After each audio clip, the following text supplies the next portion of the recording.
Marquel. How you guys doing? Doing well, thank you. Good. Charles, go ahead. Yes. First of all, hope you guys have a good strength and conditioning in winter and you guys are ready to go. Yes, we did. We were grinding during the winter. You know how that goes with mat drills, lifts, everything. Yeah, it was good. Good time. Definitely were grinding. Great. So, Marquel, you're in a very unique position, in my opinion, meaning, you're a returning captain from the, 2021 team. And so starting with the winter conditioning and now, starting spring practice, can you kind of share with us, how you view your role, not only as a sole captain as it stands right now, but also maybe even a mentor to some of the younger players that are coming up?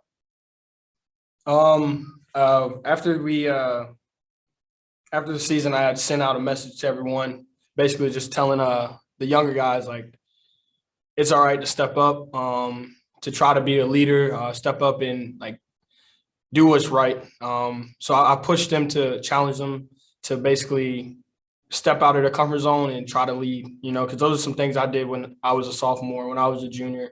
And I really just kind of pushed them to do that. And then talk more on my role. We have leaders on this team. This team is filled with leaders. And so it's not me with a solo captain. It's not that I have people like Connor Bishop, Chris Frey, all these guys stepping in and helping me push. Kwabena, I can't say it right now. Kwabena. Yeah, Kwabena Bantu. And he's stepping up and he's helping us. So it's multiple people helping. So it's not really like a solo captain thing. I won't look at it as that because we have leaders all around and we just been doing it. Great. So how does it feel just being back out there? I mean, you guys are coming off a real hot. I mean, you won the bowl game against Missouri, an SEC team, all smiles after that. But now you're in a different zone right now. Talk about just the vibe right now that you have, just kicking off spring ball. Building the culture, just adding on to it. Every year, every season, you want to get better and better. You want to keep building. You want to keep pushing to get to the best the best team. And that's what we've really been doing. We've just been looking at it ourselves, figuring out how we can become better, how we can create a better environment, how we can do better on the field, how we can grow together. That's really what we've been doing. Fantastic. Pretty much a segue into my final question is, some fans believe that, the physicality of the game is all it takes, but clearly having a solid football IQ can be the difference between a good player and a great player, or a good team and a great team. So is there anything that you have done in the offseason to enhance your game awareness? And if so, what has that been? I met with my coach, Coach Sloan, new safeties coach. Went in and we started with my worst game. Looked at my worst game that I played and boom, trying to fix those things. Trying to get healthy. Last season, my body was really beat up. So I've been working on just like watching film, working on my body, just things that'll allow me to be able to play, allow me to be able to use that IQ and really like grow that. But most of it is just really just meeting with my coach and really just zoning in on the things that I can improve from last season and the seasons before that. Great. Thanks a lot. I appreciate it. Thanks. Marquel, following Charles' question, are you a person who's motivated by failure versus success? Yeah, I don't know. I look at life as like wins and losses.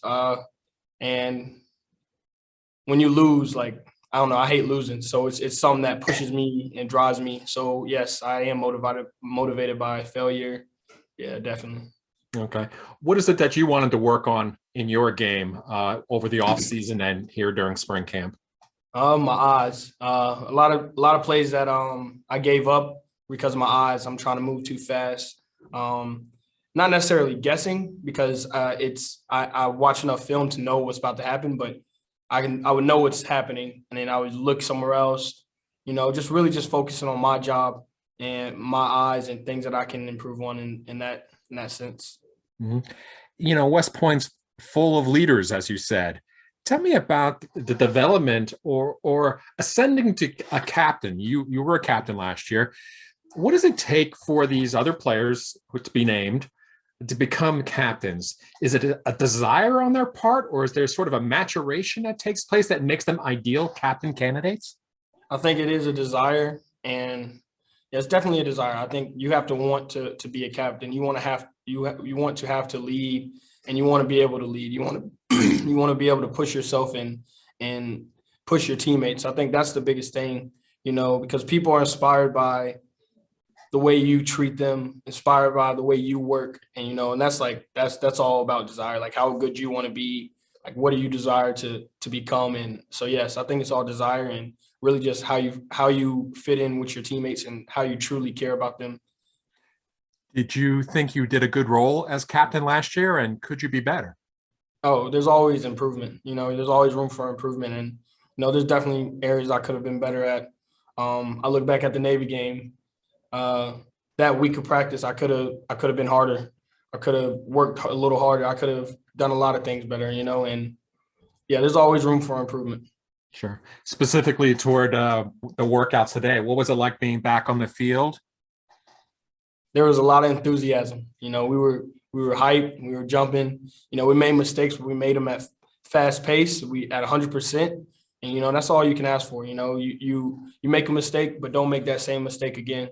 And that's what we did today. We got better, 1% better today, and we just want to keep getting better throughout this spring. What do you like about spring ball? It's more about getting better. It's not like we're not looking at opponents. We're really trying to focus on each other and get each other better, not just to beat an opponent, but just to grow as football players, as men. And, I think that's the biggest thing that I like. And last thing, you mentioned before about you want to get better from last year, but you just lost two dozen seniors. Okay, so this is a different team. You have to develop your own identity. What's it like being out there without those 24 guys who are your friends? And then what's it going to take to find that identity here this spring and beyond?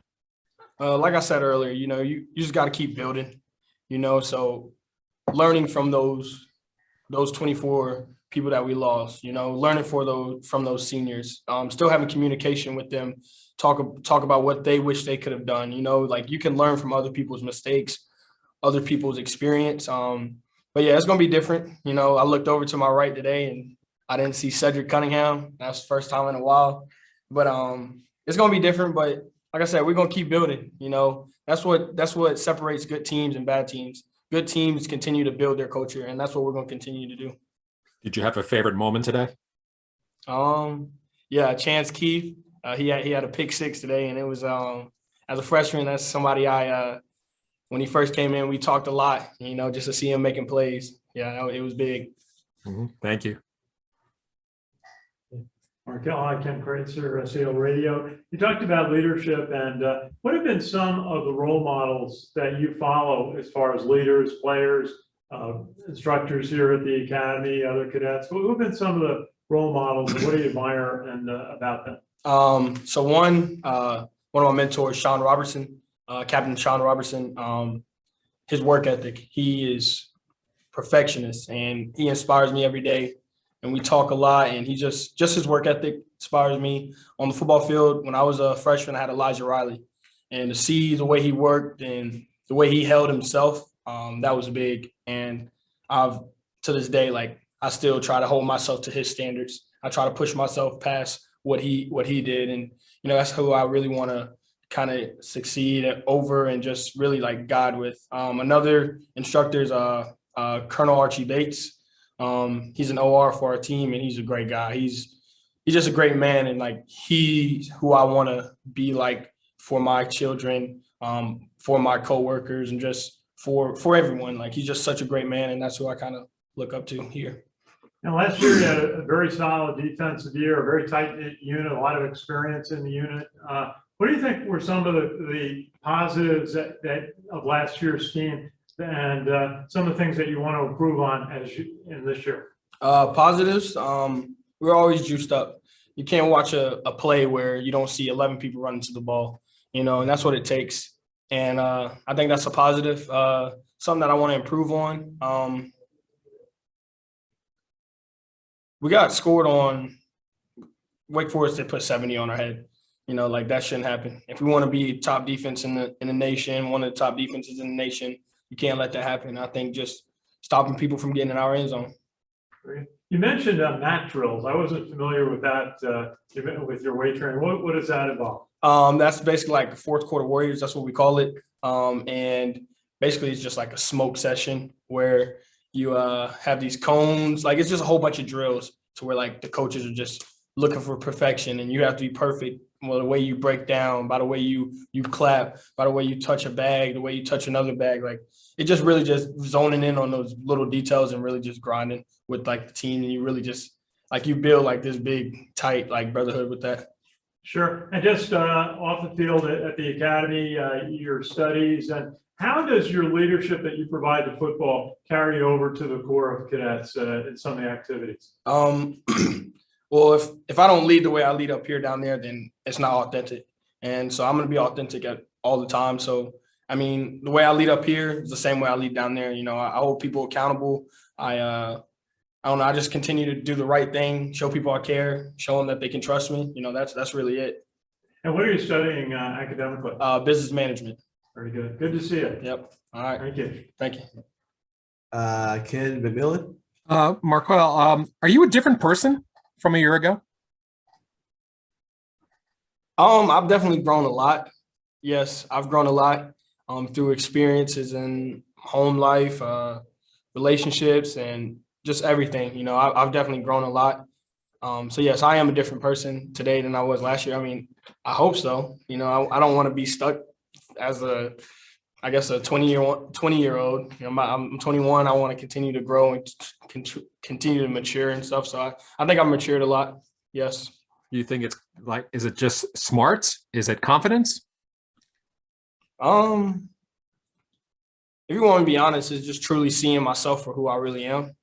I'm not trying to get like sentimental or anything, but like that's just really that's something that I needed to improve on this past year. And, you know, seeing myself for who I really am, and just, yeah, I think so. It boosted my confidence, but yes. Mm-hmm.